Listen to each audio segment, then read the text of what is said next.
در این اواخر سر و صداهایی از طرف بعضی ها گویا بالا می شد که ما با امارت اسلامی افغانستان به خاطر باز پس گرفتن میدان هوایی بگرام داخل گفتگو و مذاکره هستیم و گویا تعامل میکنیم و از روی زور نتونستیم، از روی تعامل سیاسی میخواهیم که ما پس این منطقه را به دست بیاوریم. ایره برای هموطنای عزیز خود، برای مردم افغانستان، برای مردم مسلمان افغانستان ایره ما اطمینان میدیم که این که در برابر خاکمان یک وجب خاکمان، یک بلیست خاکمان با کسی تعامل شود، این چیزی است که هیچ امکان نداره و امکان پذیر نیست.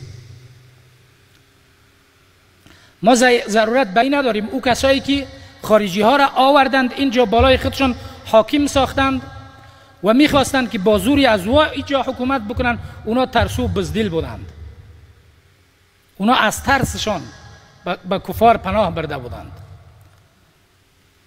ما با اتکا به الله بزرگ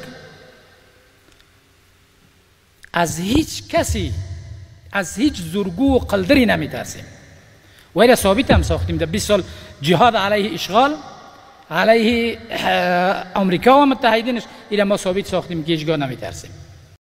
شکست خوړلې هغه بیا افغانستان ته زړه نه ښه کوي.